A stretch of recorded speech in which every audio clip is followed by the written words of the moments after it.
Hello everyone, welcome back to my YouTube channel. My name is Marilyn. Today I'll show you an easy way of how to format your documents faster, efficiently, and to ensure everything is the same, whether you're writing an essay, paper, a thesis document, publication paper, report, whatever it is you're writing.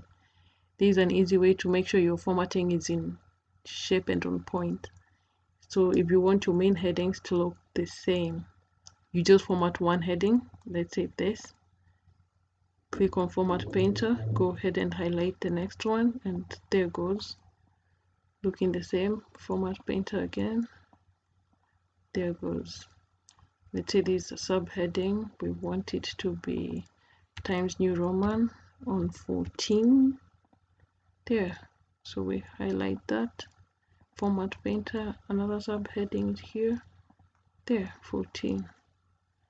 This, let's say our main, this could be as big as a paragraph. You just highlight all of it, you edit it, let's say Times New Roman 12, italics, highlight that,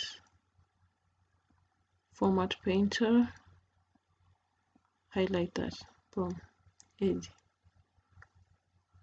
then our final could be the same as this, Format Painter.